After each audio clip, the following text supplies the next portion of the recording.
It's time for Milberger's Gardening South Texas, live from Milberger's Landscaping and Nursery at 1604 in Bulverde Road. During the next 2 hours, our experts will help you with your gardening questions when you call 210-308-8867. That's 210-308-8867. Or come by Milberger's during the show and have your question answered in person. And now it's time for Milberger's Gardening South Texas on 9:30 a.m. The Answer.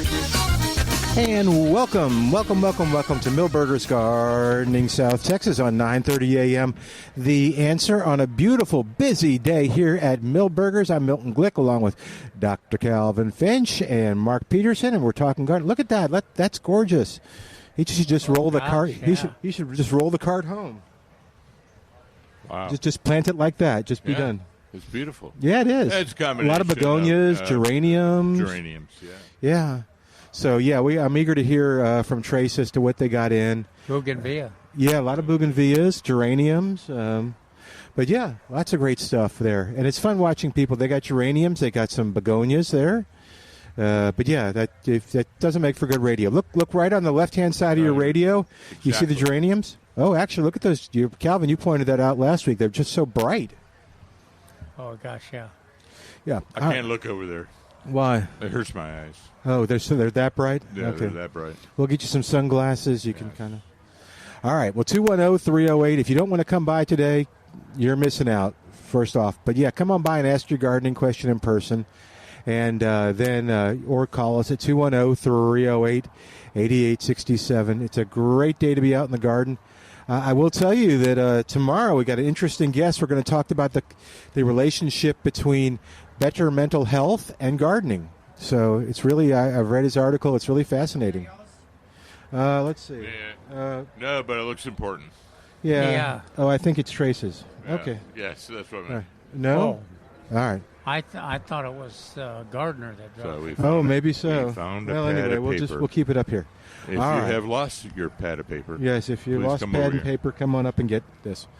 But we need you to describe it. It's paper. Tablet. It's a pad. It's a small tablet. Yeah. Huh? Oh, don't tell them. No. Everybody's going to come up now. Yeah. Well, Calvin, how did it go? Oh, it went well. Tell people what it was. I'm sorry, I didn't tell them. Okay, yeah, we had a class at Dream Hill Estates Education Resource Center. Mm-hmm. And we, of course, distributed some plants, talked a lot about the threat to the monarch population and the contributions that successful milkweed planting could make. And that's where we finished it. And, of course, we've got 3 more, Milton. We got one on April 5th at New Braunfels. And then we got one on the 19th at the Sinkin Eco Central. And then on the 8th of May, which is in the afternoon, it'll be at 6 p.m. We actually have one with a new partner. It's the Wilson County Master Gardeners down there in Floresville. And so the information is on the Milberger's website, or you can call 210-382-4455 to get more information. But that's April 5th in New Braunfels, April 19th at Sac, and then at Floresville on the May 8th. About how many folks did you get? 21. 21, good deal. Yeah, see? That's great. That's good. That's good for that Yeah. building, that size building. It could have been more. But so it's a good size. It's been more. Yeah. Actually, it's this is same number that they're registered. Oh, good. So nobody didn't. My. Everybody came that signed up. But no, we had a few different people. Oh, okay. But that's kind of unusual. You know, you quite often will get if you have 35 sign up, you'll have 15 different folks. But on this one, it was pretty consistent. But it was a good discussion, interesting. That topic is just fascinating. What did folks want to talk about? What were they asking about? They want to talk about the migration. Okay. And what threat there was to the population. They wanted to talk about the role of tropical milkweed. Is it a threat to the population, or is it an asset? And you can't. It's hard to get agreement from researchers on whether it is or not. So that's one of the topics. And then of course the long-term topic is which is the easiest milkweed to grow, and then what are the techniques that work the best to grow it. And so that was what we talked about. And then we had folks had choice between the green, the antelope horn, the showy, swamp, zizoti, and butterfly weed, and even tropical milkweed if they wanted some. Very good. Okay. So anyway, the next class is in New Braunfels on the 5th of April at 9 a.m. So call the extension office there if you're interested. Or my article in the Express News today has all the information and the phone number, I believe. Well, let's talk about the article to get people to check it out. What did you discuss? Well, it's summer annual time. Okay, wow, that's amazing. Yeah, we talked about. We're almost in April. Yeah, but almost. It just feels like there was no winter.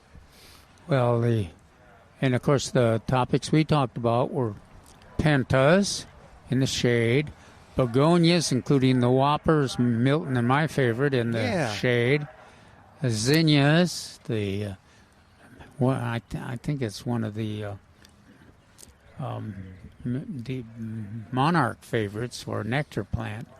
Of course, they're an excellent cut flower too, and then Mark was checking out the vincas. Yeah.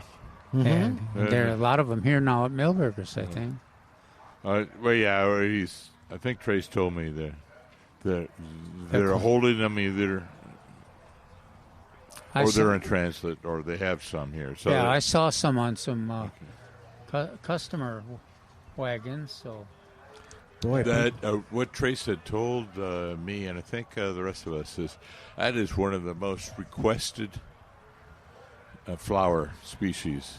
Oh, vinca? Of Cora vinca. Mm-hmm. And generally we say not until the end of April, 1st of May, do we get a lot of them in. Okay. So that's why I kind of gave that hesitant answer. That there's some on the way, there's some here, and there's some in the greenhouse. It wasn't too many years ago that vinca were our favorite summer annual flower, and then they got plagued by aerial phytophthora, and then a few years ago the Cora showed up, which was really resistant to the disease and continues to be pretty resistant, so it makes it much easier to use. And of course, one of the big assets of the vinca is that the deer don't eat it. I've seen them grown in cracks of sidewalk. Yeah. They're very drought tolerant. And then the plus is they're deer resistant in most neighborhoods. Yeah, under most conditions. So let's see. So you talked about vinca. What else? Pentas. Pentas, okay. The pentas. The bougainvillea, I underlined. By the way, I don't think I talked about bougainvillea. Oh, okay. Oh, yeah, you did. You talked a little bit about it. Oh, not bougainvillea. Begonia. Begonias, yeah. Yes. And Mark needs to learn how to spell again. The begonias, 3 different leaf colors, 3 different flower colors, that small wax leaf, semperflorin, but then you get the same colors on the whopper, the big ones. Very attractive. Will you the come whopper. on the air with us? Yeah, sure. Okay, grab the mic right there. You'll be on the air, and these guys can hear you. Why? You got a bougainvillea. Why? Every why other do we have basket him leaving out today here? or coming by has a bougainvillea in it. Yeah, well, I planted 2 last year, and Okay. I have one that I planted about 4 years, and it just has these huge spines on it. But I have a fuchsia one and a kind of a dark pink one. The fuchsia one didn't have any long spines on it at all, where the pink one did. Is that me No, letting them yeah. grow too tall? I just don't think of spines much. And you're talking bougainvillea? Yeah. Oh. Well, yeah, I think they're thorny. Yeah, they're I thorny. wouldn't call them spines, but they have good Yeah, they sized have thorns. good-sized thorns, yeah. Yeah. I know because I brought ours and Yeah. Well, yeah. Yeah. Well, you see, I have scars. I have scars for life. Yes, I see yours. Yeah, yours are good too. Milton, I think these two we have to watch out. I think they're not real coordinated. And no, I did it too. When I tried to bring mine in the house to protect it, it's in a hanging basket. Yeah, it It was attacked like- you, didn't it? Yeah, it just Yeah. it well, fought back. that was always an issue when people drug them in to the greenhouse Yeah. to Or the garage. protect them from the cold. And the first recommendation was that you don't prune them back. Well, then of course, you get it every time you go in there, you get chopped up. So most people learn to cut them back. Should I prune them back more often then? I mean, they're outside. No, not outside. If Yeah. you got room, they like. Of course, they need full sun, and they need to be root. Well, the roots They have need to be root bound. They need root to bound. They need to be abused. They're a plant that prefers to be abused. So don't provide fertilizer. Don't overwater them. Don't overprune them. But one of the best ways we found put them in a pot and then sink the pot into the ground, and that seems to make them happy. So putting them in the ground, like in the front yard, in Yeah, zero yeah, state, yeah, yeah. probably not the best idea. No. Okay. Just remember that. Yeah, I would recommend pruning them back. Well, if you the trouble with putting them in the ground is that it takes a long time for them to get root bound, and then you don't get a lot of. Yeah, I have to growth. dig one up because one didn't survive. So Yeah. I'm Hence looking forward to putting that. them in a pot and then in the ground. Okay, well, thanks. I appreciate it. Cool, thanks for No, coming to on answer the your air. question, I don't know. I think it's improved variety, maybe. So, but why one has the thorns and one hardly does? It's I don't know. but one of the issues is that there's about 300 different varieties, Yeah. selections. Yeah. So there's probably some old ones or some unusual colors that also have unusual thorns. So if you have somebody who knows how to make cuttings, that might be a gold mine. Okay. Yeah.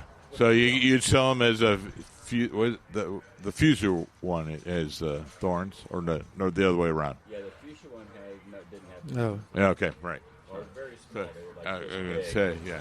And they didn't. Thornless it spread fuchsia. out instead of getting really tall. The marketing just does itself, writes itself. Thornless fuchsia, or very fine fuchsia. I mean, it just does. The marketing just writes itself. Well, cool. thank you much, guys. Thank you. Thanks for coming on the air with us. 210-308-8867. 210-308-8867. But Calvin's right. There's like 300 selections on it. Okay. But it really is interesting, honestly. That's bougainvillea there, right? In the hanging basket? Yeah. Yeah. Almost every other cart, at least, people are gobbling up those bougainvilleas. They're beautiful. Oh, the colors are. Yeah, well, hard it's to a pass. national flower for San Antonio. Okay. Pink. Or Oh. John Fanuc used to say, so you can sell any color flower as long as it's red. Red. Yeah. All right. So let's see. We talked about pentas, and you talked a little bit about begonias. You said you talked about vincas. What else? Well, I wanted to mention that on pentas, and if there's gardeners that are disagree with me. That'd be interesting. It's shade tolerant, but the shade tolerance is really different than most of the plants. Like we talk about the begonias and their shade tolerance, and it's a traditional shade tolerance. Very little bit of morning sun or dappled shade, and then they prosper.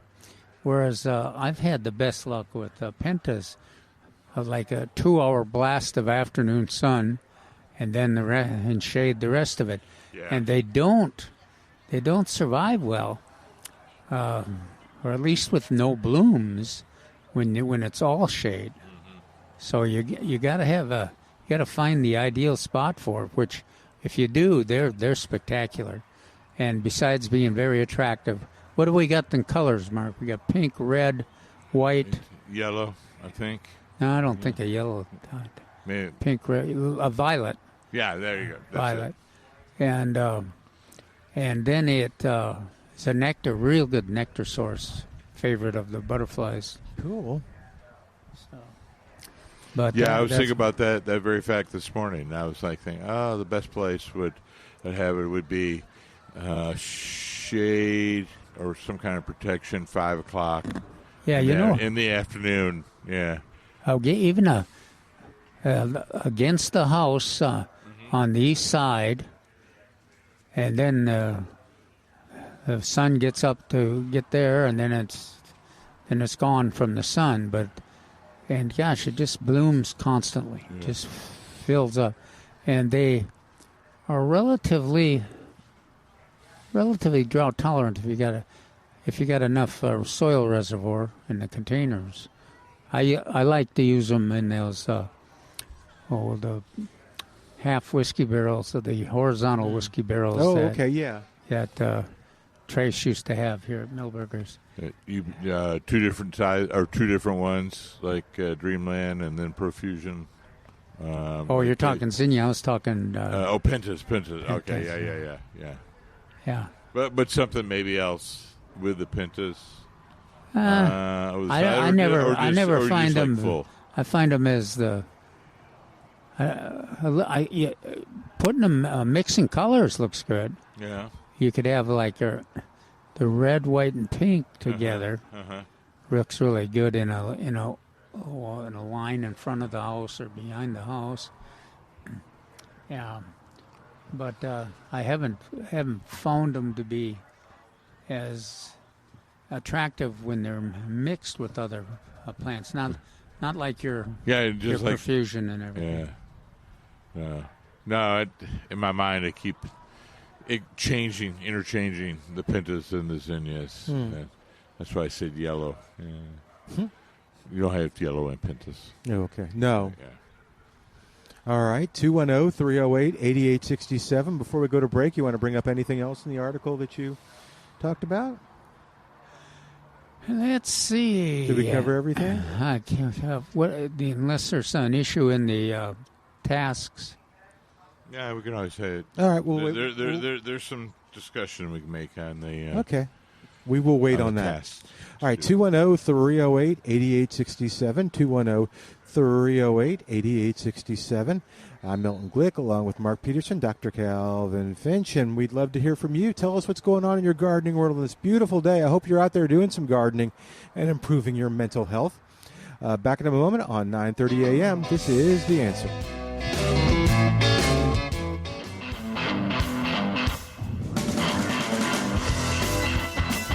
And welcome back to Millburgers Gardening, South Texas on 9:30 a.m. The Answer. Our phone number is 210-308-8867. We want to hear from you and find out what's going on in your gardening world. Does that guy have a plant on his cart that you might like? I believe that's butterfly. Is that it's not milkweed? Okay. No, it is. Butterfly weed, milkweed. Oh, okay, yeah. Is that what that is? Do you see where I'm talking about? No? The orangey, I think it's one? Tropical. Tropical, yeah. yeah. Tropical. Yeah. I was just curious. Okay. Yeah. Well, that surprises me because we haven't seen anything up to date. Yeah, I don't know. It's over there somewhere to the left on your radio. Well, what's it in? 3 gallon container? Wow. That to be instant nectar source and foliage source for the monarchs that are expected any day now. All right, 210-308-8867. We'll get back to that in a second, but right now I want to tell you where you should be migrating over to for the best tasting stuff in San Antonio. I'm ready. Prusky's Market, right there on Highway 87 in Atkins, Texas. If you are a griller or if you just want to serve your family great food, Prusky's is the place to go. I know, unless you're listening to us near Atkins, you might say, well, I got to drive over there. Why would I do that? You'll pass tons of places that don't have as good a food as Prusky's Market.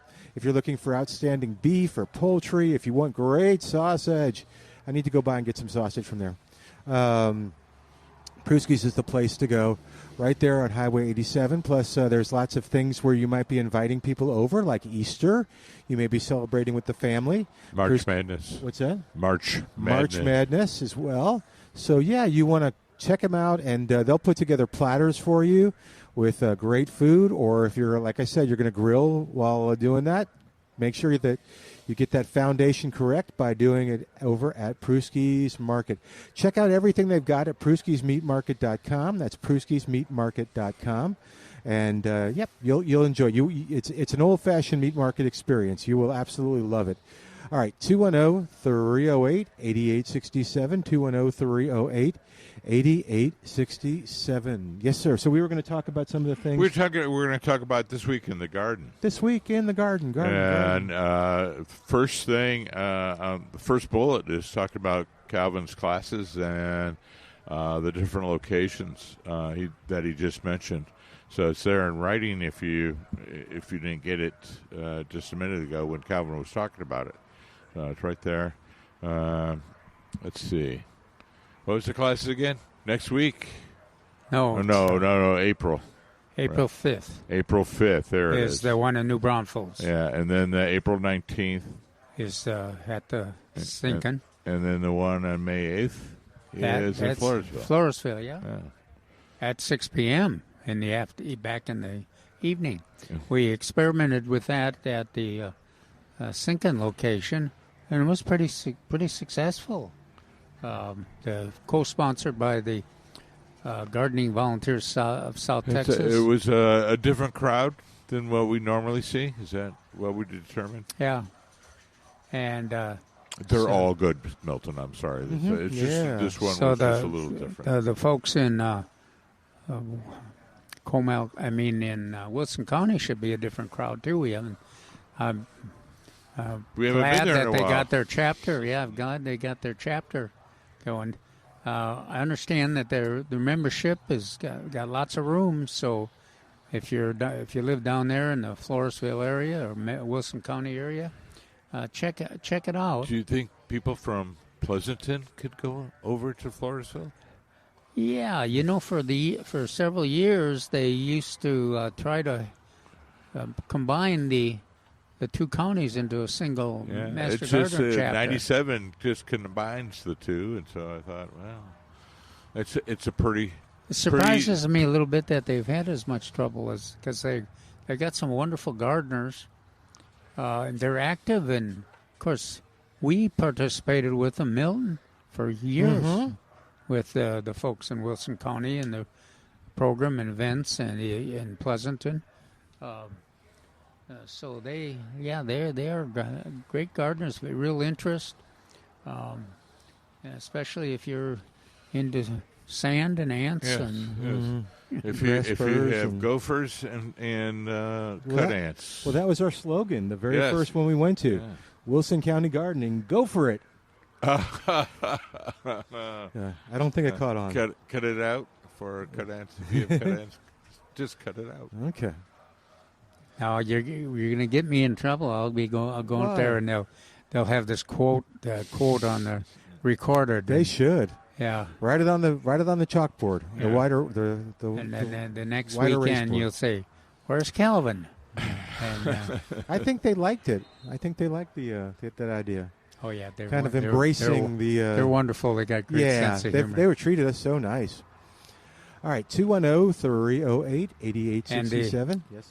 Well, the newspaper, the Wilson County News, has treated us. Yeah. As we've participated in written for them for years. Mm-hmm. You still write for them? Oh, yeah. Oh, good. Okay. So if you can't find the Express News, same article or different articles? Different articles. Different articles. Okay. Very good. All right. 210-308-8867. 210-308-8867. What else should we be doing, Mark? Well, as I said, we briefly talked about it when the gentleman walked by with a tropical milkweed. Calvin mentioned that it's time to plant those nectar plants. And so the tropical milkweed could do that. We have Greg's or blue mistletoe, mist flower right here on sale, right in front of us. And it blooms, cool. Yeah.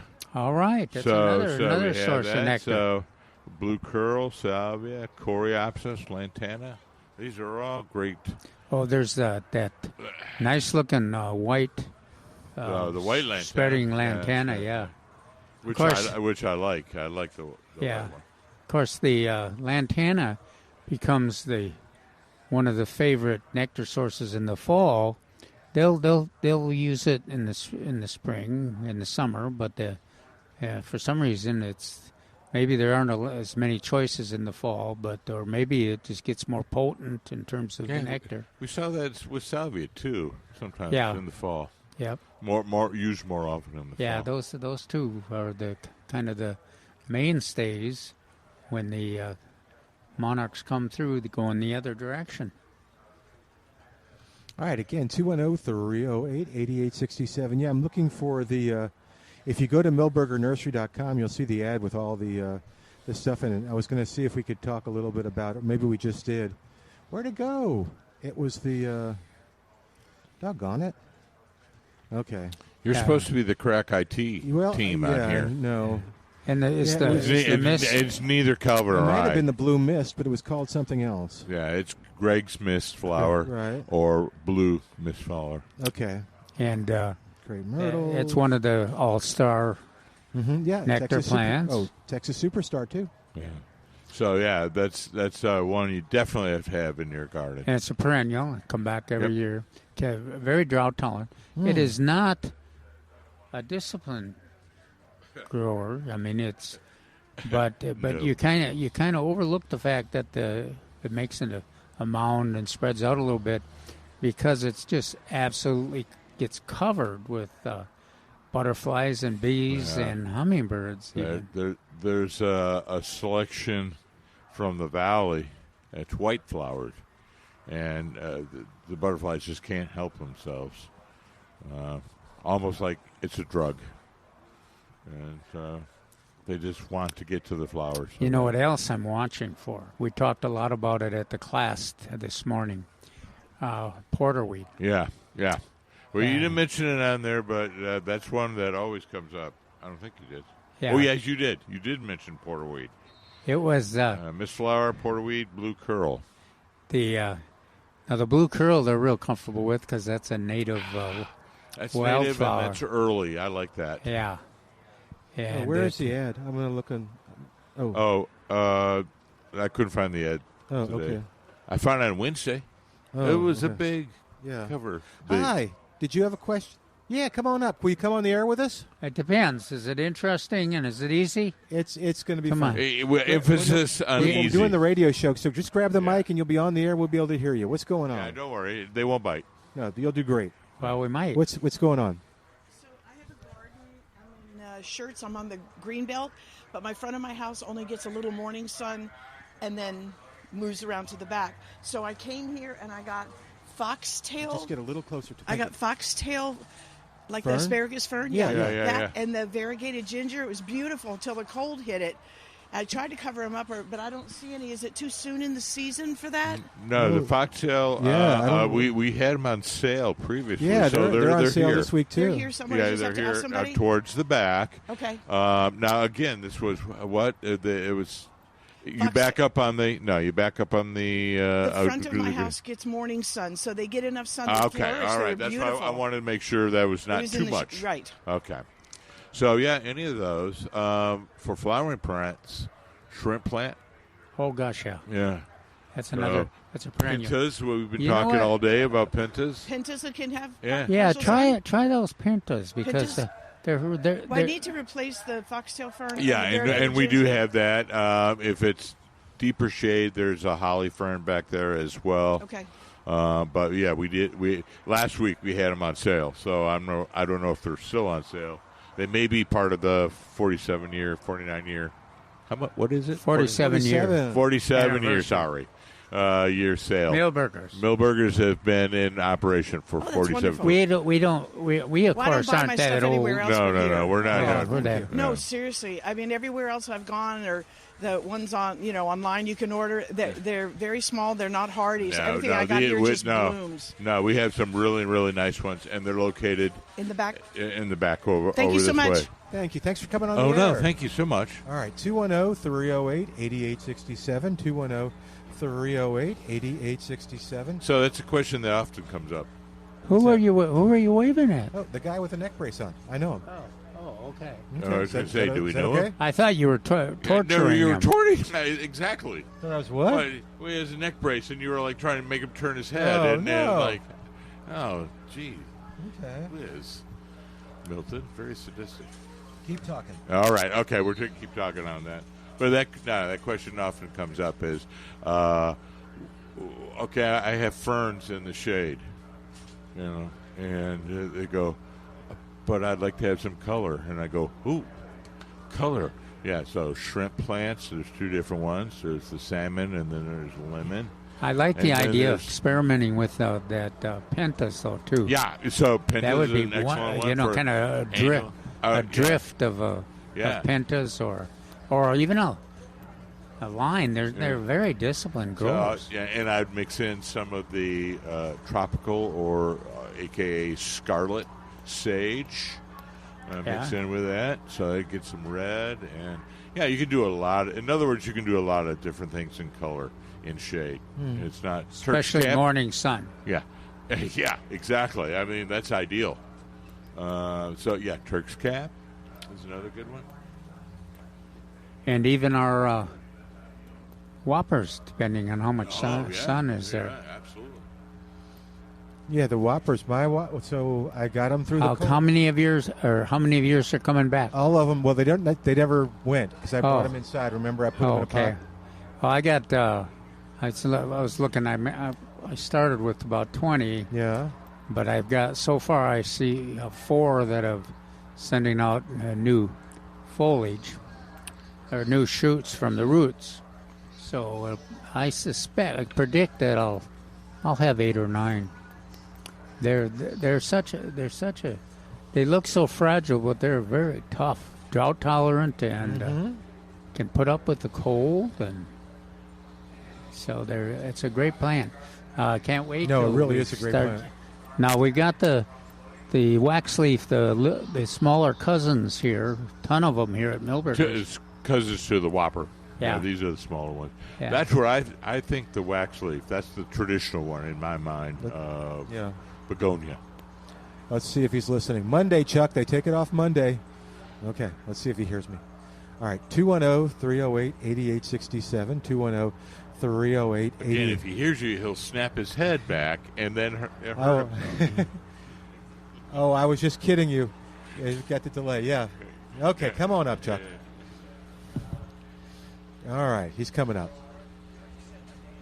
Oh, that's okay. Yeah, you did. I was saying they take it off Monday. I said, let's see if he can hear me. I said they take it off Monday. He was trying to get you to twist your No. neck. Yeah, I know. I'm like, we're Calvin and I were going, don't do that. So what are you getting, Chuck? Do you want to come on the air with us? No, I mean, we're getting Okay. herbs and stuff. Okay. Well, if you don't want to, it's okay. But yeah, No, getting some herb. All right. We're never on the air much. So. What's that? Yeah, she's much more attractive than you are anyway. You might want her on the air. Yeah. Okay. Well, does she want to come on the air? Oh, you got to go on the air. Oh. She's Texas Tech. All right. Come grab the microphone. Tell us what you're getting today. You'll be fine. Yeah, it won't bite. Chuck's injured. You know, he can't come on the air like that. I don't want him to see me. No, yeah, exactly. We don't want anybody on the radio to see him in this condition. So what are y'all getting? You getting some herbs? Some herbs. I got going to try some English mint, cilantro, and some dill. Okay. Oh, that sounds good. Yes. Yeah. Yeah. And they've got a good. And then, how did we do? Because remember, Chuck, we you had a question about the Texas sage, I think. Yes. How did we do with that? Did we do okay? Do you remember? Our Texas sage are doing real well in the yard right now. They're Okay. spindly and tall. We're going to. So yeah, I don't know like when is a good time to trim those off and things like that. So Anytime. Well, you can trim it. anytime. Yeah. Okay. So, but last week we had a picture of a woman brought in, and the first thing I noticed from the picture is it's in the shade. It was in the shade. Is yours in the shade? No. Okay, good. Good. So usually, if it's in the shade, it does get spindly. Okay. That's what I said. No, So- it gets the afternoon sun. Beautiful. Yeah. Beautiful. So anytime. Okay. Anytime you can prune it.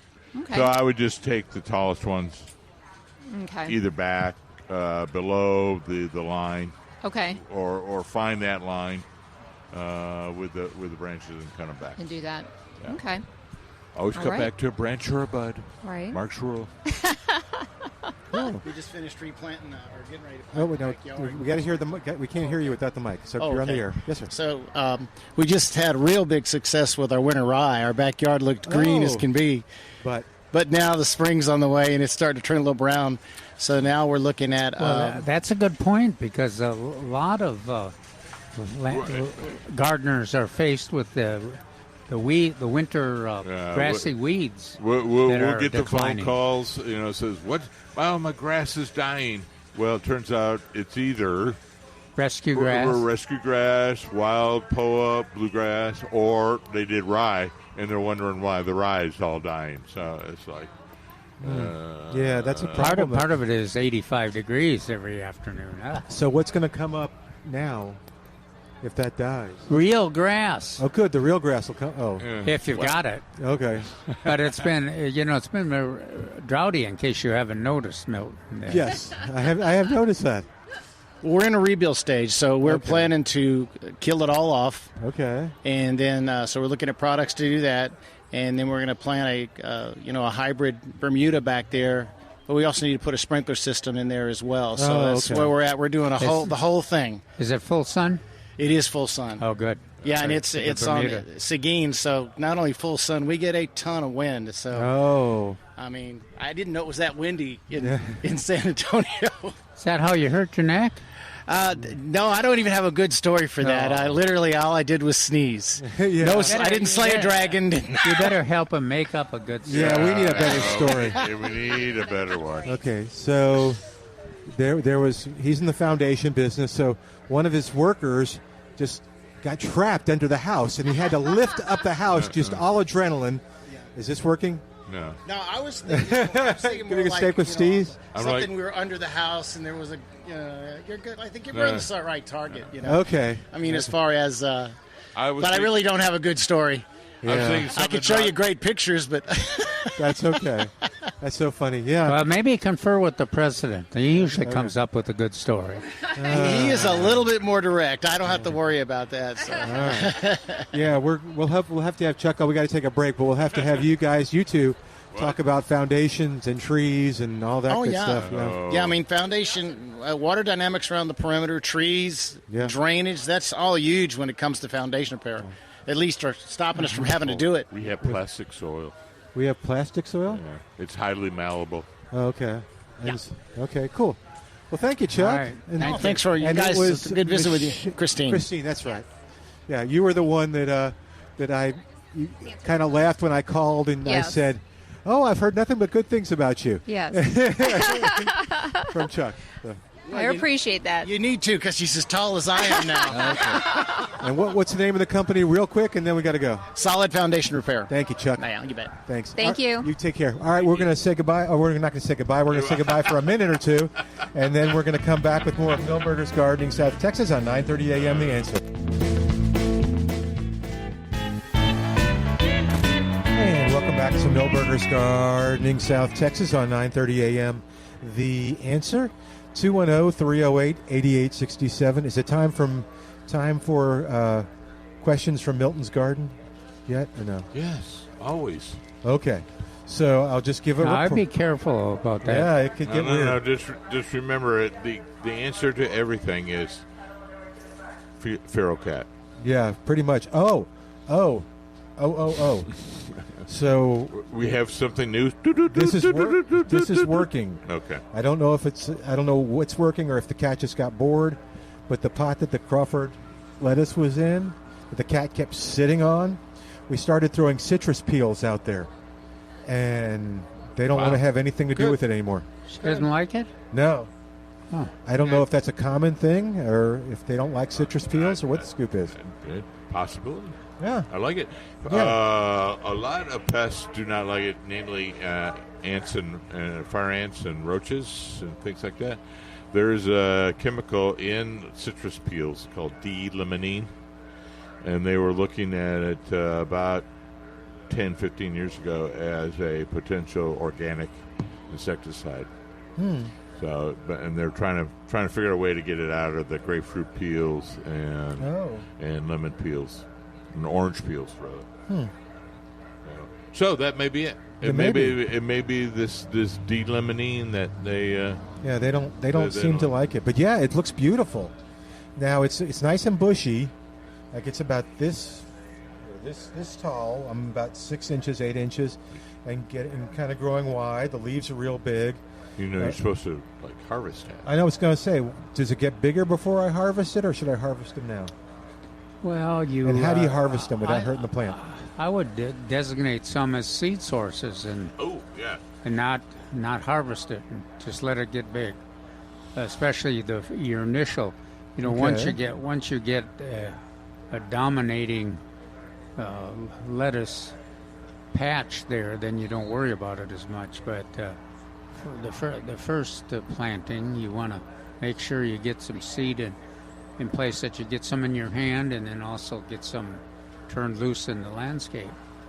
We did have trouble getting the seeds, so Calvin is absolutely right. Yeah, no. We need to save those seeds. Yeah, designated area. We need to come up with a plan on that. Like, what are we going to do? We save them, we bring them here, we give them to Calvin. What do we do? We give them to Trace. Give them Trace? Okay. All right. Trace just walked up. Now, how about the... Pepper Nick wants you to have one of these. Okay. Notice a double bag. Double bag for your safety. These are one of our listeners brought in some of the ghost peppers. We're trying to see if he's hot. Oh, and he roasted some careful, of them. Trey. I can see the seed. Yeah, they roasted. Right. Or smoked. What did he do with them? Did he roast them? Yeah, no, he was smoking them, I think, in the grill. Yes. How hot is it? Is it good and hot? So far, nothing. Now I'm getting something. Getting something now. Look out. A delayed factor. All right. I haven't seen any fire come out of his mouth. While we wait for Trace to explode, let's get Tom on the line. What if his mustache starts on fire? Yeah, it could just burn up. Left side of my mouth quite warm. Right side is not. That's interesting. Tom's got a question on planting sod. Sod, welcome to Milberger's Gardening, South Texas. We got 3 guys to help you here, Tom.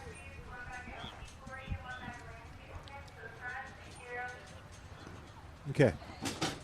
Say flagstone, let's just say deck or patio. And I had a base, I guess is what it was. The caliche kind of stuff. Yep. And then I put sand down, and I put the flagstone down, and then I put some kind of concrete kind of mix in a powder form that you hose in and wet down, and then it sets up, holds everything in place pretty much.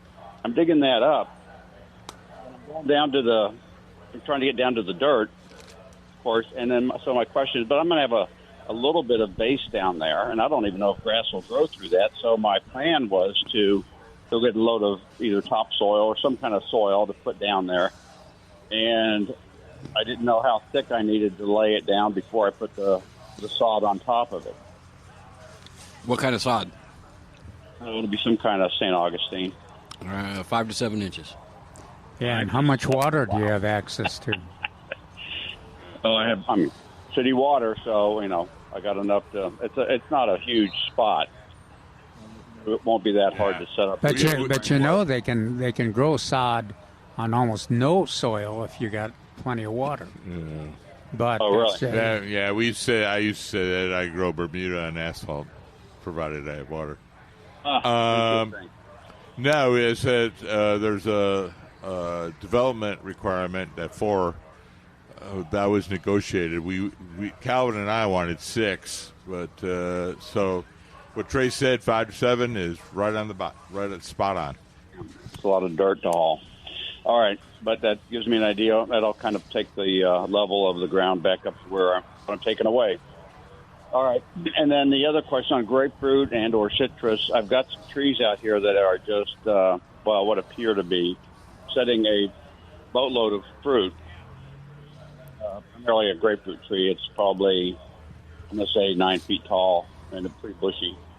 And does it self-regulate? Well, not regulate, but will it get rid of more? It has too many grapefruit that's set on it. Will it rid itself of those naturally? It will abort. Oh, it will. Okay. I think the average is 44 leaves for one successful fruit.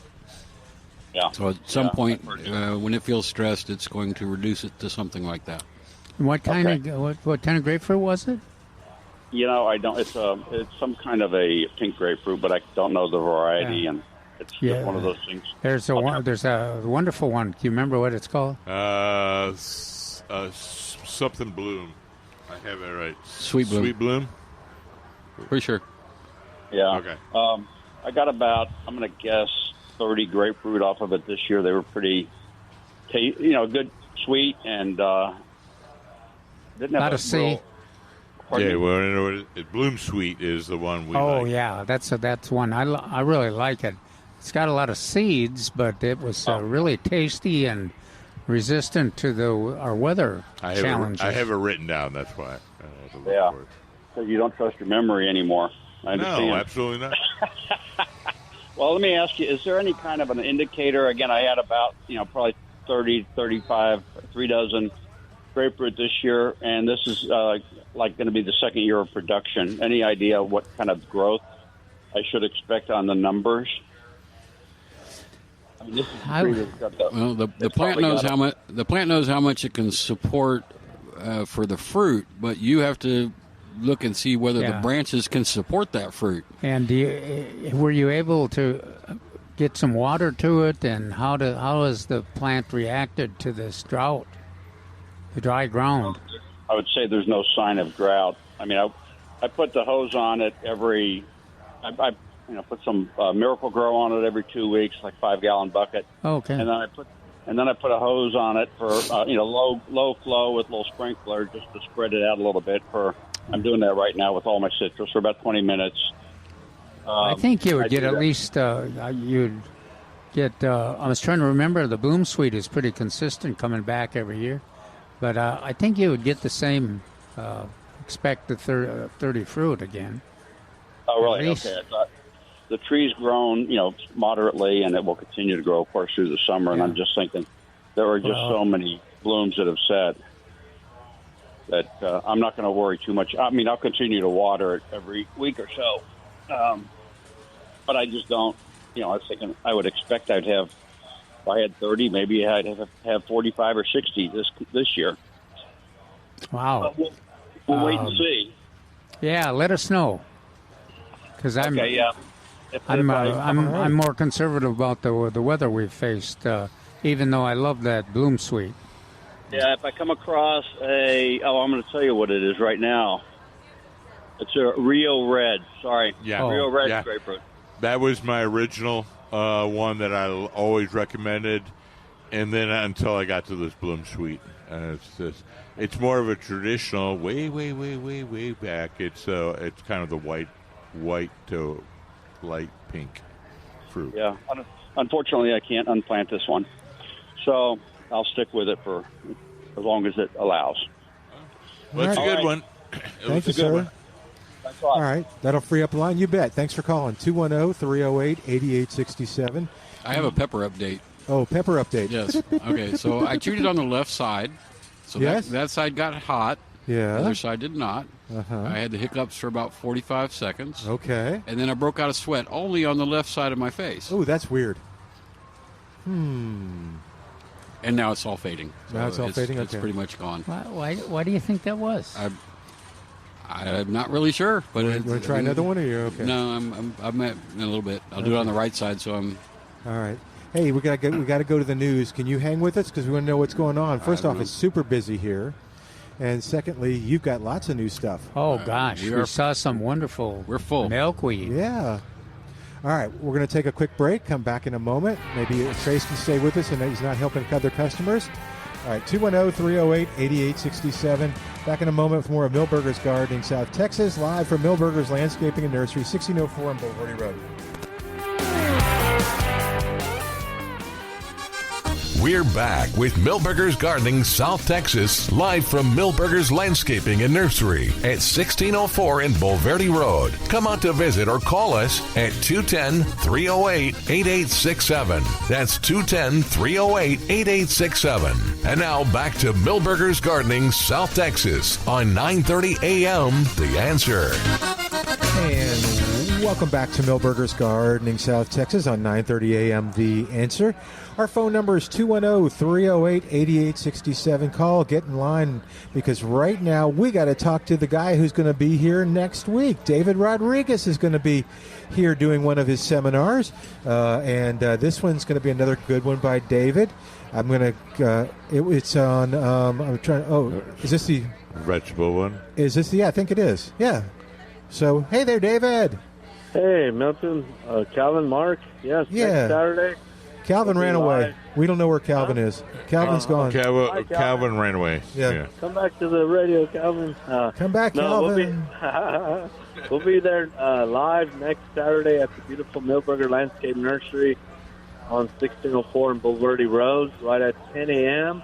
We're doing a free spring vegetable seminar, one of my favorites.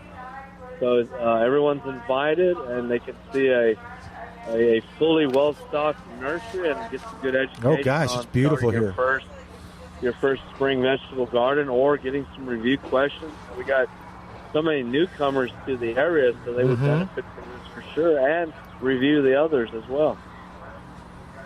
Yeah, no, and again, I always brag on you, David. So it's from 10 to 11:30 here at Milberger's, but David is so generous with his time. If you have questions afterwards, he stays and asks and answers questions from everybody. So, yeah, that's great. So what kind of what do folks need to know about vegetable gardening? We'll give a little tease here. We got David Rodriguez on the line. Well, Calvin came home. I was going to. Calvin, welcome home. Oh, David. Yeah. Hey, hello, Calvin.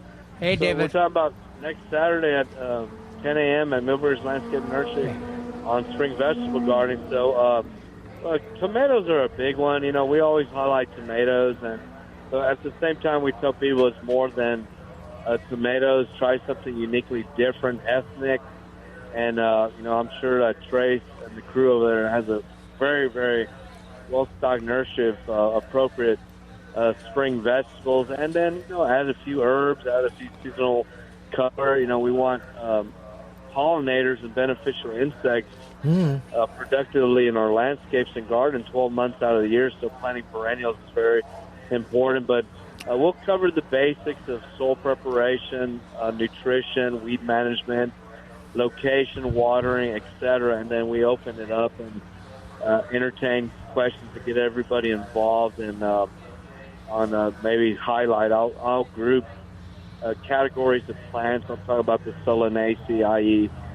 Tomatoes, Irish potatoes, peppers, eggplant, and then, you know, do the cucurbitaceae with cucumbers and squash, zucchini, talk about crop rotation, pollination of those crops. You know, so do you have a favorite cucumber, David? Sweet Slice and Sweet Success have always been my two favorites. Okay. So just on that note is, yes, Trace has stocked up. We have like 4 different cucumbers. Varieties, yep. Over here. So talk anywhere from, there's some gherkins, and there's some burpless, and straight 8. Straight 8. Yeah, an old favorite. Yeah. You know, David, I thought my potatoes were never going to start, you know, for like 3 weeks, and then suddenly they came out of the ground. Now it's like I need a machete to keep them under control, you know. Mounding up, I'm trying to keep the soil up, mounding up on them. Oh, nice, yeah, nice. But they're looking good. Yeah. Even though... Even with this potatoes weather. are always fun, yeah, to grow. And hopefully no one's that planted earlier vegetables last Saturday particularly. That was a bad air day. It was pretty windy. Yeah. We'll cover about insulate, covering early plantings, and even probably through mid-April, using insulate for the wind, temperature protection about 4 or 5 degrees.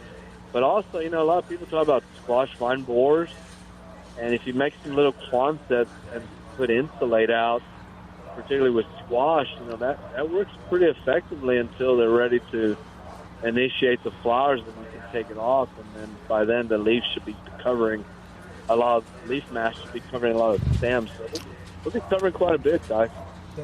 Well, you just grow tatuma, and you don't need to cover it up with insulate. Yeah, calabacita, tatuma, but it's kind of like watermelons. Calvin picks up a large area. Yeah, it's a wonderful squash, though, too. Wow. Yes, with pork chops, calabacita mexicana with pork chops, excellent. Very cool. Now Trace he's is up on making the board. hungry again. And now I'm hungry. Yeah, for sure.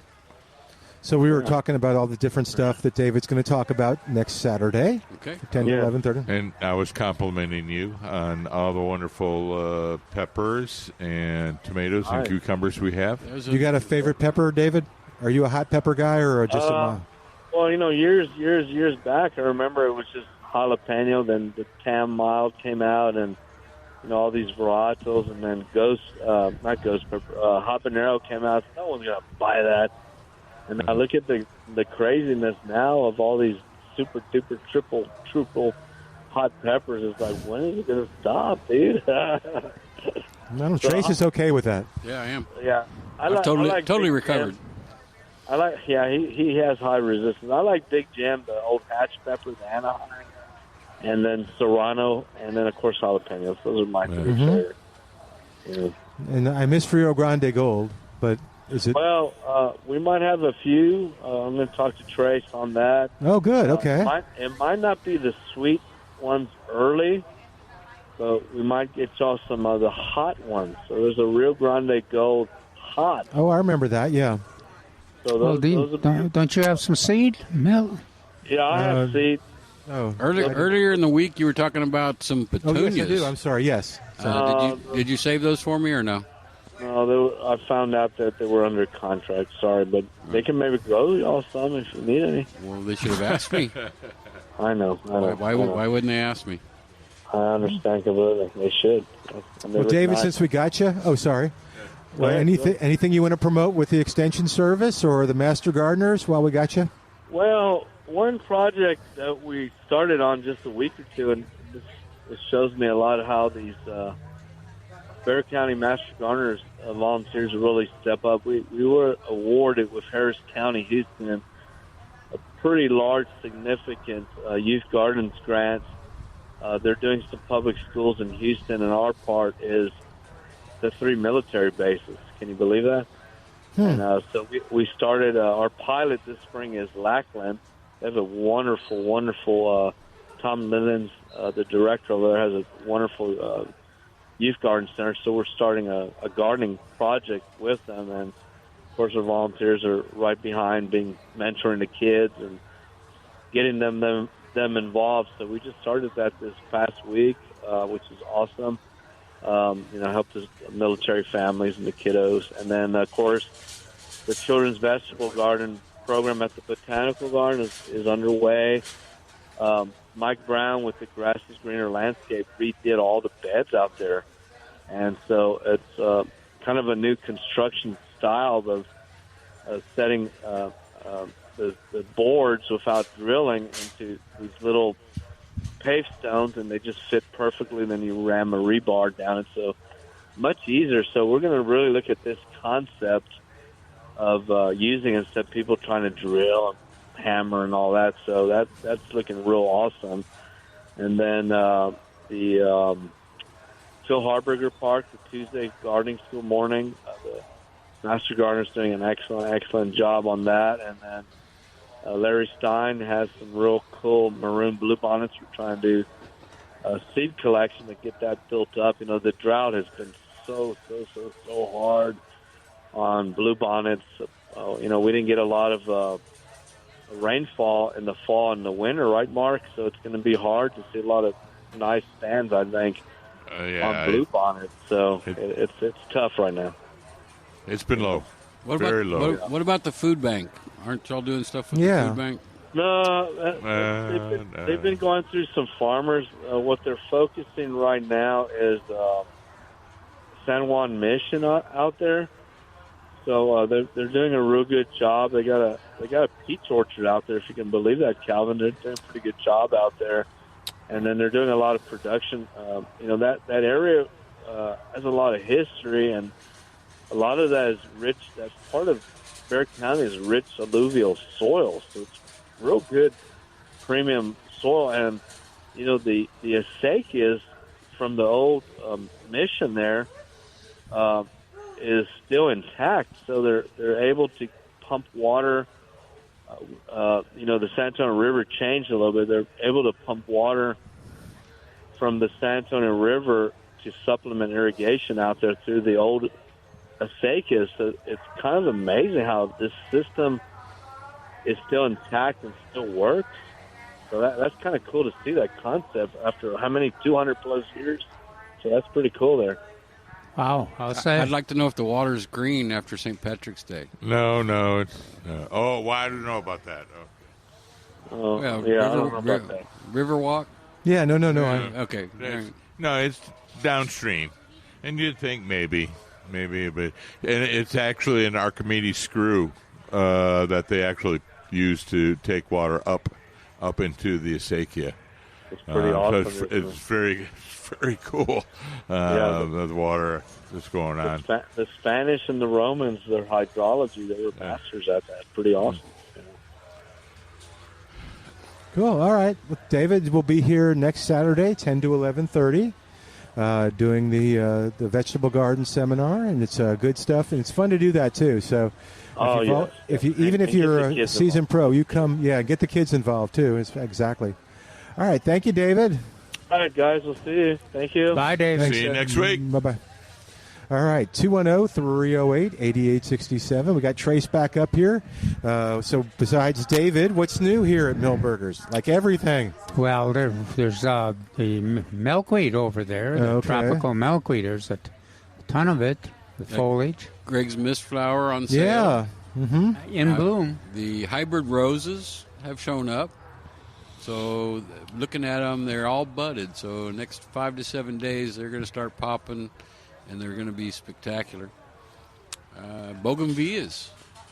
Oh, so we got our topiary-shaped bougainvilleas in. Yeah, they've been going in front of us. Every other card has bougainvilleas, hanging baskets, topiary. Mostly hanging baskets, but some topiary.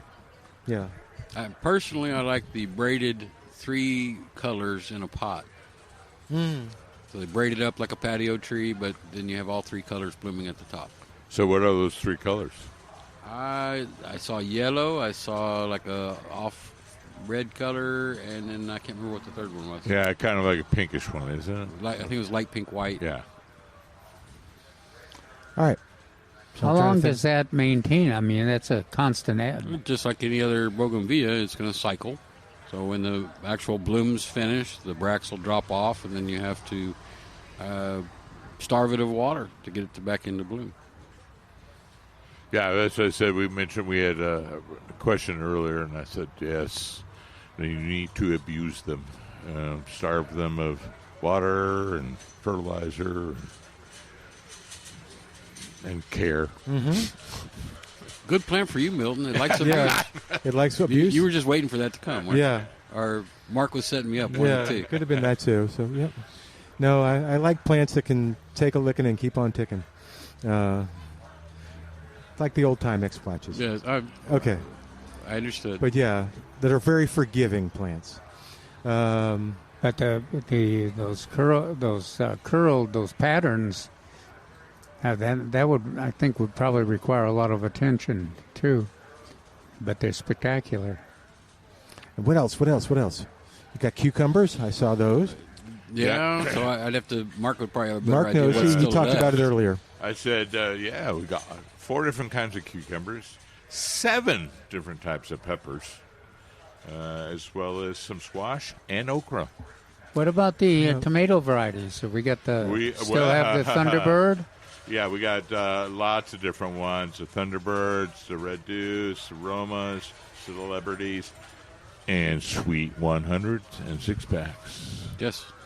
What about our Ruby Crush? Any more of those left? Sold them all. Yeah. Good deal. So I know. I'm upset. I forgot to get some. Yeah. So what I was going to mention is everybody should come down here and get their varieties, not only the tomatoes but the peppers as well. And we have. Hey, let's help Trip out on the line. He's got a milkweed question for you. 210-308-8867. Hi, Trip. Welcome to Milberger's Gardening, South Texas. What's happening?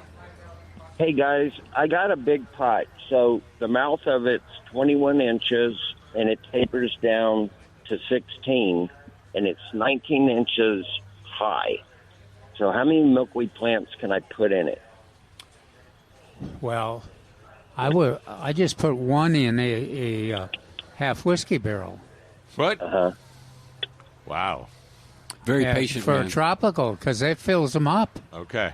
All right. Yeah. Why put more in there? You can't get any more blooms and more foliage, and they look good. Okay, because I'm up to 8 milkweed plants now. If you're married, you better be putting 3 or 5 in there. Yeah. Well, she doesn't worry about that. She just looks at them and says, "Oh, okay, cool." That's the best kind. Now are we talking tropical? But if he puts one of those aggressive, good-looking tropicals in there, that would almost we saw one walk by. Yeah, instantly fill it. Yeah, and it'll be because I took the class last Saturday. Yeah, Trip came by. He was our secret shopper for Calvin's class. Yeah. He said it went well. Yeah. But you can put more in there, but in terms of efficiency and the plant response, I think you'd get the same. You get the same performance from one that you would from 4 or 5, 3 or 4. Okay. Because I drove all the way to Kerrville to get some natives.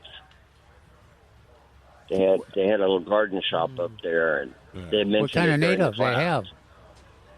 The butterfly weed native. Oh, that's a good one. Yeah, that'll work. So, are those different than the tropical? I mean, can I put 2 in that pot of the natives, or? I would just put 1. They'll get. Okay. They're not quite as aggressive or quite as big as the tropicals, but now be careful because some wholesalers call the tropical butterfly weed too. So if it's is it Karaski? But they say it was a native. Yeah, even the leaves look different. Yeah, that's natives of Texas there on 16. Is that where you went to up in Kerrville? Do you remember? It's close to an HEB. It's up like Snyder Road or something. It's not a very big place, but it's like in the center of Kerrville. They mentioned that Monarch people that were there. Oh, okay. They mentioned that they had them up there, the natives. Right. So I would happen to be up there. So some places they adhere more to the native end of those. So the leaves look different than the tropicals. So okay, at least these 2 do. Yeah, you have even tuberosa is the native one that is sometimes called butterfly. Even tuberosa will fill that container you're talking about, and it won't take it long. Are they in bloom already or not? They're just getting ready to. Okay, good, cool. Yeah, you'll probably coincide with the first monarch showing up. Well, that's what I'm preparing for. Plus, I've put everything else out there for the swallowtail. What's that? What was the last thing? I put some other plants and from seeds for the swallowtails. Okay. So, What's that? no, I'm just. Why are you looking funny, Calvin? Oh, I was trying to figure what is he saying? The solitaires? No, for the swallowtail. Swallowtail. So Swallowtail. he's put out some dill or parsley Yeah. or roux Yeah. for the. I got a whole thing of roux. Yeah, for the other ones. Well, they'll certainly find it, and they'll not be nearly as discreet as the monarchs will on the tropical or the butterfly weed. Well, I'll be prepared because the minute one shows up, I'll be calling y'all. Yay, good. All right. Thank you. Okay, All right. guys. Have a good day. Thank you, Trip. You take care. Bye, We got to Trip. take a quick break. While we do, give us a call, 210-308-8867, 210-308-8867. More in a moment with Dr. Calvin Finch, Mark Peterson. I'm Milton Glueck. This is 9:30 a.m. The Answer.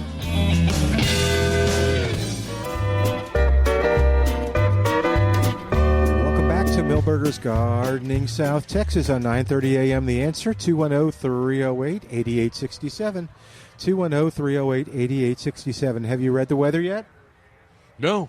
Okay. I understand there may be some precipitation. Yeah, a 20% chance, but yeah. Huh? Well, Okay, so 20%? today, 84 is the high, sunny. That seems to be it. Is Tonight, this tomorrow? mostly clouds, a low around 64 this evening, then cloudy tomorrow, high near 86, then a 20% chance of showers and thunderstorms tomorrow night. 20%, huh? Oh, wow, 30% on Wednesday. Yeah, that's what I'm thinking. I think And later on. 40% on Friday. 40? Yeah, so if you add all those up, it's like a 90%? No, it Doesn't work that way? Oh, man. But, yeah, that's kind of good news. Well, that's maybe by UT math. I don't know. The A&M math, I don't know what that is. All right, 210-308-8867. We used to think that it'd have to be over 50% to expect rain. Expect rain. Well, no, at least 40. And At least 40? I'm happy because I know that maybe it's going to rain somewhere. Someday? Someday. As Trace likes to say, historically it does. Yeah. Okay, more from Milton's garden. Garden. So I have another question. Oh, I got 2 strawberries off my strawberry. That's good. Yeah, and they're big. Does it taste good? I haven't eaten them yet. I got them off this morning. The one I ate before tasted good. It was nice and sweet. That's good. Okay, so I heard this on the interwebs. They were talking about how to grow your own lemon. Okay. I'm sorry, what? Your own lemon. Lemon tree. Okay. From the seed of the lemon that you got. Okay. And they made this statement, and I don't know if it's true or not. It doesn't seem, intuitively, it seems incorrect. And that was, so she was telling you what to do and pick the lemons and, soak them. You got to get them in quick. They don't want them to dry out, the lemon seeds. I don't know. But she said that you need to get your seeds from an organic lemon because seeds from lemons that aren't grown organically will not sprout. Hogwash. Yeah, that's kind of what I didn't. It's like, that doesn't make sense. No. Okay. I'm just going to go, no. Okay. What is the not drying out either? What's that? Oh, that doesn't make sense either? Yeah, she was having you put them in your mouth while you're picking the other ones off and then put them in the soil. Do you soak them? If I get lemon seeds? No, just put them in? Okay. Just plant them. The nice thing about citrus is that they do come true from the seed. However, if you grew one, it would be a very long time. Yeah, I know. Before it starts producing fruit. Hence, that's why we graft. Well, no. No. Well, it wasn't quite as Steve Brown's wasn't quite as long as we kept telling him it was going to. Okay. Well, I usually go 9 to 15 or 9 to 13. No, I think we said 8 years, and I think he got fruit after 6 years. Oh, okay. 5, maybe 5. It was amazing. 5 would be the soonest, I think. Yeah, it was amazing. It was good fruit too. It was an orange. Do you ever contact Steve? No, I haven't had contact with him for a while. Okay. He's been, course, I don't know that he's traveling much now, but he was a few years ago visiting kids in Florida and what else. I haven't gotten a report, so I don't know what he's been up to. All right, just checking. Anyway, yeah. So no, Okay. that would be a no. Okay. Yeah, I didn't. It didn't intuitively. It made no sense. I didn't get it. Or if you want to argue about it, you can call us at 210-308-8867. What are you guys harvesting? Are you harvesting anything? No, but we are planting things. Okay. So I think Calvin mentioned. Let's see. Let me read it here. April's a good time to plant tomatoes. We have a lot of tomatoes here. Peppers. We have 7 different varieties here. Okra. Cucumbers. Green beans. We have a great seed rack for green beans. You can still do green beans right now. And then okra. We have transplants and we have seed. Oh, I think we had seed. Oh, okay. Yeah. Last Oh, time we I got checked some. it.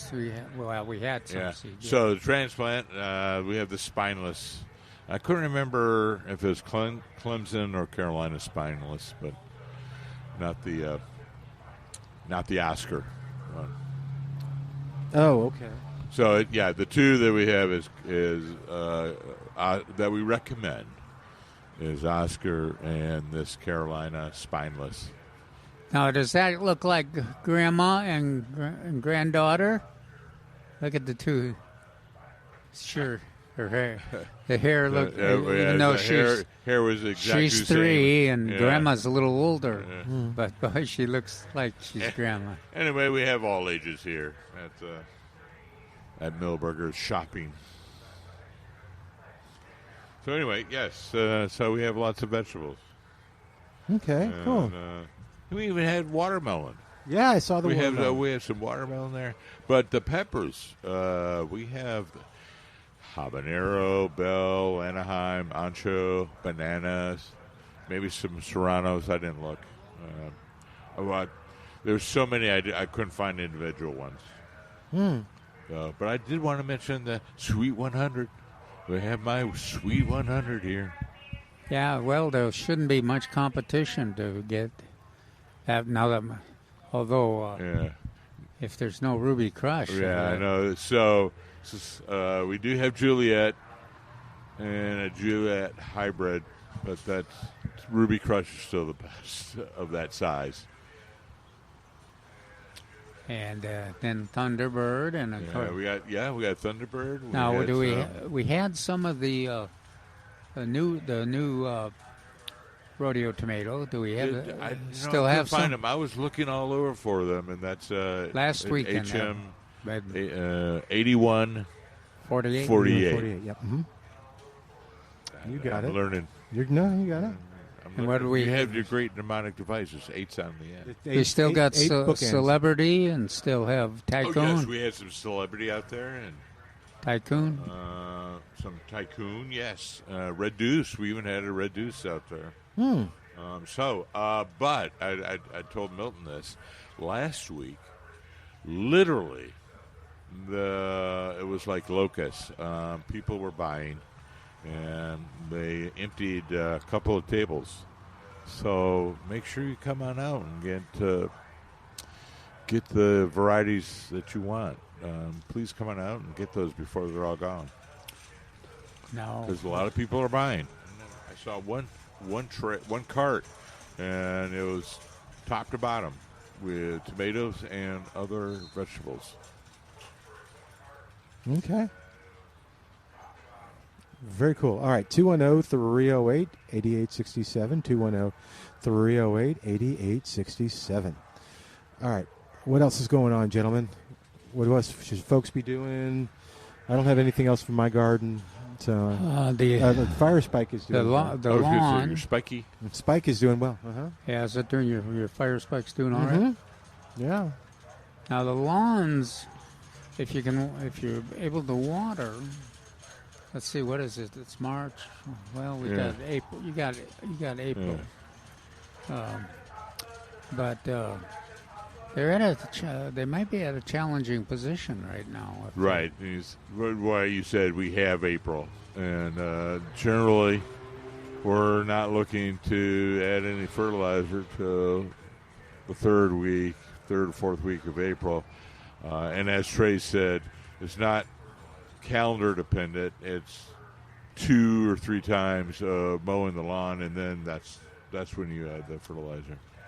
Now, and the lawn will be without moisture. The lawn will be a little more reluctant to turn green than it would be if there was some soil moisture. So, if you take a look at your schedule and your restrictions in your community, and decide on. And then, as Mark mentioned, the grassy weeds are declining. So don't be alarmed that they are getting ready to drop seed, and they don't like the hot summer, and it's time for our regular grasses to replace them. It may be a little early with drought as it goes along, and that we have less and less precipitation, which normally would occur this month. So they may be turning brown and dropping seeds a little bit early. So don't be surprised if all of a sudden you see brown spots in your yard, or your lawn, rather. And it's really just rushy grass or bluegrass, POA, dying out. It's the end of the season. Last week we had several listeners talk about what's happening to my live oak trees. Oh. The leaves are all dropping. Yeah. And they're just really dropping now. Yeah, boy, are they. I raked up a bunch of stuff, put it in the organic can, and then it seemed like a day later the yard was full of leaves again. We had those winds, and so that accelerated the leaf drop. We're getting some leaves to come back on, but it would be really nice to have some precipitation. Yes, it would. You have that once you had a good soaking, the leaves come on dramatically. Oh, really? I mean, that's literally overnight. Huh. You get full leaf canopy. Yes, sir. What were you pointing at? I was pointing at those petunia. It looks like petunias over there, almost like over to the left. Whether in the car? Is it a vinca, or is it those petunias like that Bart gave us? I'm not sure where you're looking. Well, the woman that's right down the trail there, which she just moved off. Who's just walking away? I don't know. Yeah. I don't know. I did see some purple petunias, though. Yeah, I'm looking at the bougainvillea. Are your Laura Bush or VIP or whatever they were, are they coming up and blooming? Oh, yeah. Oh, they're blooming? Blooming up a storm, Mine's not blooming yet. Okay. It's in full sun? Yeah. It got hit, though. Remember, I left it out in the wind, and it kind of got knocked down. So I'll give it some more sun. Yes, sir. What's that? Oh, sorry, Mark. What were you saying? Mark. Come back, Mark. Yes. I'm blowing in the wind. Oh, okay. Yes, mine didn't make it.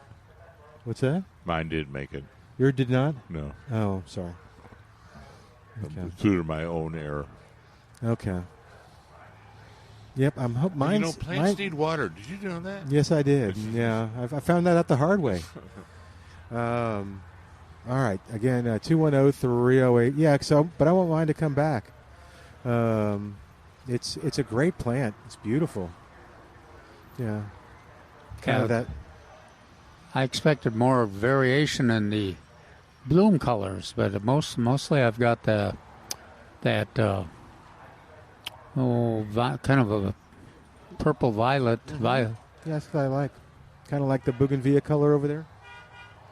All right, we're going to take a quick break and come back in a moment. 210-308-8867. 210-308-8867. More of Milberger's Gardening South Texas coming up from Milberger's Landscaping and Nursery, 1604 on Boulevardy Road on 9:30 a.m. The Answer. Welcome back to Milberger's Gardening South Texas on 9:30 a.m. The answer, 210-308-8867, 210-308-8867. All right, so let's, I'm trying to think of where to go. I know it's now almost the end of March. You talked about things we can plant. What about preventative things? We always talk about pre-emergence and fertilizing and stuff like that. Yeah, as we mentioned, we want to wait on the fertilization until you're mowing real grass twice. Let's see, a lot of folks putting in new grass. Yeah. We had a few people come up and talking about it. Keep in mind make sure if the problem you've had with the lawn was a lack of sun, changing putting in a new grass doesn't always solve that. Make sure that you assess the issue there, and so putting in a new lawn in an area that doesn't get enough sun to support a lawn will just be another problem. You might look good for 1 year, a year or two, maybe, but it won't be permanent. Even our St. Augustine grass, which is pretty shade tolerant, needs 6 hours of sun to really be successful. Yeah, the rules of thumb. Mark's rules of thumb. So the Bermuda has to have 10 plus hours of direct sunlight. Zoysia's is 8 to 10, and St. Augustine we say 6 to 8, minimum 6 of direct sunlight. Yeah, that's not sun you can see when you kind of maneuver out there to look on it's under not the dappled. tree. That's direct sunlight. And if you don't have that kind of light, I think I'd rather have the shade and try to address that shade issue rather than having too much sun. Mm-hmm. And the options, there's a lot of ground covers that will grow successfully in the shade, look good, give you and they are less demanding in terms of maintenance and less demanding in terms of water. So that's another option you can kind of look at. It takes a little planning. Yeah. But once it's in there, Asian jasmine and even Ruellia. The dwarfy Ruellia, monkey grass, standard monkey grass. Yeah, ajuga. If you don't have any deer, ajuga's nice. Bugleweed. And if you want to have some examples of the options that you have for a lot of shade, you go over the neighborhood. So basically, is it that south of the downtown area? What is the King William? King William area? Because of the large pecan trees and oaks that they have, they're kind of forced to think about those things. And they've really got some exciting layouts and attractive attractive ground cover areas, and you make good use of mulches and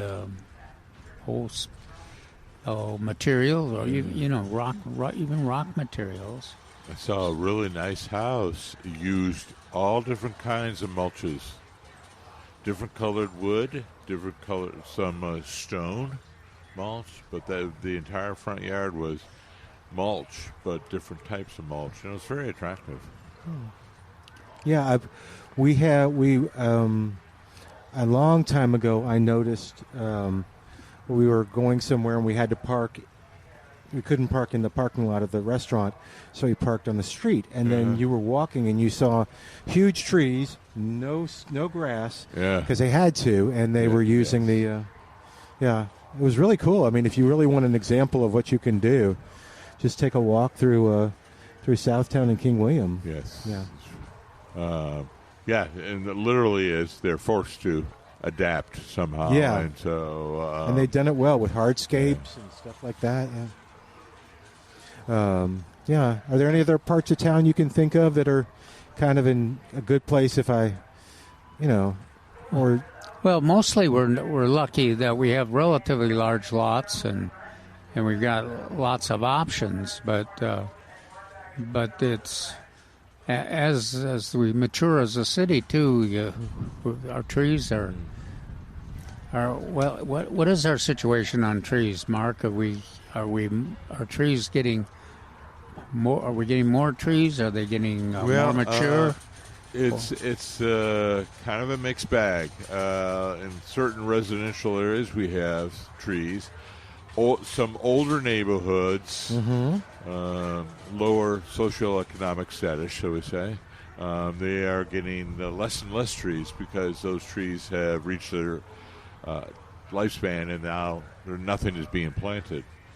Commercial areas, there's some trees, but a lot of times the parking lots overwhelm the trees, and so it is a mixed bag. And I thought we did pretty well. We're in the 40% to 48% of the land covered with tree, or canopy coverage. So that was a few years ago. So I'm trying to do it from memory. Do we still have the tours where homes that have been kind of designated water saver? That was the gardening volunteers in South Texas, and the master gardeners did that. I don't know if they're still doing that. Okay. Those were always wonderful tours. I enjoyed them because it helped set them up. But then I didn't go to be on the tour. So I went later on, or later on the day that they were held. But there were some really beautiful ones, and they went anywhere from Stone Oak to Northside, Colony Oaks area. I remember Chavano Park. There were a few, and even into Monte Vista. Mm-hmm. Yeah, they were all over. So they were giving you an idea in a wide variety of different places. And that's in town. another neighborhood, Monte Vista, or parts of Alta Vista, where I think you used to live. But there was, I did. And I miss that neighborhood. So that's some of the areas which also have really interesting landscapes because they have some large trees. Mm-hmm. And they are forced to adapt to the landscape, to the shade, and some creative ways. Now, okay, I'm just going to ask you this. Don't get offended. Okay, is there a danger like if I go to Monte Vista, I might see a beautiful magnolia. Yes. Yes, but if I live in Hollywood Park, should I get that magnolia? No. Okay. So let me explain. The southern magnolias in their native habitat are growing on very deep sand to sandy loams. And we don't have that. Right. A gentleman came by, and he was asking about it, and I said, what type of soil do you have? And he says, I have sandy loam and very deep. Mm-hmm. And I went, go for it then. But if you're trying to grow a southern magnolia in Stone Oak, that would be very, very difficult. Yeah. Now, having said that, there's some dwarf magnolias like... Little Gem or something? Little Gem, and then there's even one called like a teddy bear. It's even smaller. So those might do okay on 2 to 4 inches of soil. But, the best thing is just use native plants that are adapted to those limited amounts of soil. Okay. No, that's what I just meant, because you may see a plant in Southton that you go, oh, my gosh, I'd love to have one of those. Yeah. But, I know it's a leading question, but I appreciate it. Yeah, thank you. I'm glad. Okay, yeah, but it is nice to go, especially in your own. If you're just, David mentioned there's lots of new people moving to San Antonio, so if you want to grow a magnolia, is it safe to say that if you drive around your neighborhood and you don't see any magnolias, that maybe you shouldn't plant one? That is correct, sir. Okay. What do you think? Well, we went to a period where we had quite a few successful magnolias, but we certainly aren't in that situation right now. Oh, I just meant in general of seeing what you should plant. Or I've heard us talk about it with deer resistance. It's like, look, if you have deer and you drive around your neighborhood and you don't see any blankety blank, it might not be deer resistant. Yes, no? Yeah. I don't know. Okay. So time is a factor. So over time, these are the things we recommend, because over time they have proven successful or not successful. Sometimes you can, it's fun and it's exciting to just experiment and open up the horizons, but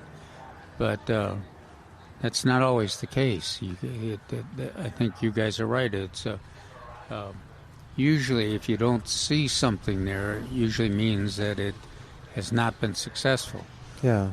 I was thinking about the Arizona ash, and it seems like 20 years ago I saw a lot of more Arizona ash than I do now. Oh, at least planted, yes. You hardly ever see them planted. Now, I happen to like them with the caveat, prune them correctly. Oh, okay. So they should not have these large branches 4 to 6 feet off the ground. They should have a nice central trunk and a well-spaced canopy 8 to 10 feet up, but always have a central leader. And I've only seen one Arizona ash pruned correctly in San Antonio in 41 years. Yeah. You know who pruned it? You want to guess? Yes, I would be. Oh, okay. That guy, huh? That same guy on the videos? But you know what? They grow fast. Yeah. And they're very adaptable to a lot of sites around town. I've got one that's down at the bottom of my yard. I don't know if you noticed it, Mark, when you're doing one of your features in the neighborhood. Yeah. But we really didn't do much pruning, but it's been very successful, and it adds to the wildlife habitat, and because they produce a good seed crop in a different time of the year, and it's obviously down there in the lower end that there's enough soil down there that's it prefers that. So. Well, Trace, we just have a little bit of time left. We're going to give you the last word, okay? So. Wow, it's gone by quick. It has gone by quick. Got a couple minutes. What do you want to encourage folks to do besides, obviously you want to come here, but. So prepping for their vegetable garden, I would start that now, so once they come to David's seminar, they can figure out what they want and plant it. Yep. Because I hate to say it, but it's kind of getting late for tomatoes. So. Oh, is it really? A little bit. And what kind of tomatoes did you plant this year? Or you just had volunteers? No, so I planted those seeds. Okay. And I'm going to plant, when I get some more, some of that other cherry, the red, what was it, Red Deuce? No. Ruby Crush? Ruby Crush. Yeah. Yeah. She said no more big ones. Oh, no more big ones? No. Okay. And let's see, so time to get those things in the ground. Very much so. Okay. What do you mean by prepping? Tell the audience. Well, so depending on how well they did it the last time, if they didn't do a great job, they ought to be adding compost or sphagnum peat to increase the water holding capacity and decrease the pH, especially on the sphagnum. Mulching it, pre-irrigating. If they're organic, they can even throw some of the Medina granules in the bottom of the pre-dug holes. Okay. All right, we'll talk about that more tomorrow. We're going to say goodbye for today on behalf of Trace, Calvin, Mark. Thanks to Al for doing a great job. Thanks to you for listening. I'm Milton Glueck. See you tomorrow on Milberger's Gardening, South Texas. Come visit us on 9:30 a.m. The Answer.